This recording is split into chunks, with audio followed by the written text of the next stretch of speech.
को विवाद तो बहुत देर से चल रहा है, लेकिन आज जो बात कर रहे हैं ये अकेले मंदिर की नहीं है, गुरुद्वारे पे भी हमला हुआ है। तो मैं उसको हमला नहीं कहूँगा, क्योंकि मंदिर पे भी हमला नहीं हुआ। दो विचारधाराओं के लोग जो हैं उनका आपसी तकरार हुआ है। हम ये पहले भी कर चुके हैं इस बात का खुलासा कि गुरु नानक जी का फ़लसफ़ा कभी किसी के मंदिर, मस्जिद, किसी धार्मिक स्थान, किसी आस्था के ऊपर कोई हमला नहीं करता।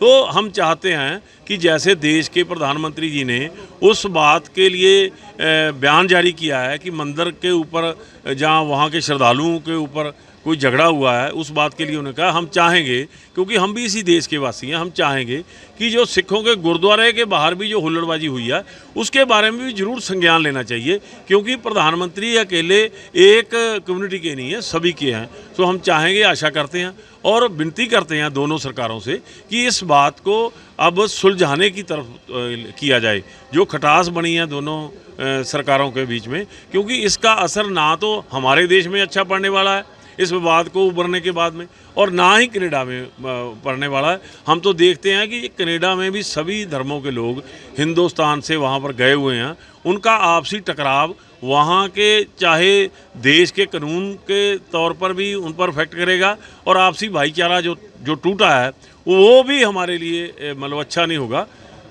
तो और हम यही चाहेंगे कि ये बात ठीक हो और प्रधानमंत्री जी सभी के हैं, सभी के बारे में अपना मत दें। साहब, जो कनाडा में मंदिर पर हमला हुआ है उसको कैसे देखते हो और क्या कहना चाहेंगे? ये बिल्कुल झूठ है, मंदिर पे कोई हमला नहीं हुआ। भारत की सरकार जो धर्मनिरपेक्ष है उसने मंदिर में एक प्रोग्राम वीज़े आदि का रखा था, जो कि मैंने कभी नहीं सुना कि सरकार मंदिरों में अब अपना आउटरीच प्रोग्राम रख रही है। कभी उन्होंने मस्जिद में रखा है? जब मस्जिद में नहीं रखा तो मंदिर में कैसे रख सकते हैं? भारत सरकार के ऊपर केस चल रहे हैं जिसमें उनके राजदूत और एम्बेसी के और व्यक्तियों ने कनाडा में भाई हरदीप सिंह निज्जर के मर्डर के केस में इन्वॉल्वमेंट है, जिसके अंदर रॉ के मुखी सामंत गोयल और रॉ की संस्था के यादव दोनों कनाडा की सरकार ने दोषी पाए हैं। इसके अलावा NSA अजीत डोवल के ऊपर उंगल उठ रही है, और अब कनाडा के मंत्री ने अमित शाह होम मिनिस्टर पे भी उंगल उठाई है। जब सिखों को मारने की टारगेटेड किलिंग किसी और देश में हो रही हो, तो जो देश ये करा रहा है उसके बरखिलाफ सिखों ने वहाँ पर अपना डेमोक्रेटिक राइट अपना के प्रोटेस्ट किया, जिसमें मंदिर के तरफ से व्यक्ति आके और सिखों को साथ भिड़ने लगे। वो दो तरफी आपस में झपट हुई है, और जिसका टारगेट सिख मंदिर नहीं बना रहे थे, पर भारत के राजदूत के बरखिलाफ उन्होंने ये काम किया था, जो कि जायज़ था, क्योंकि भारत सिखों की टारगेटेड किलिंग 1984 से करता आ रहा है।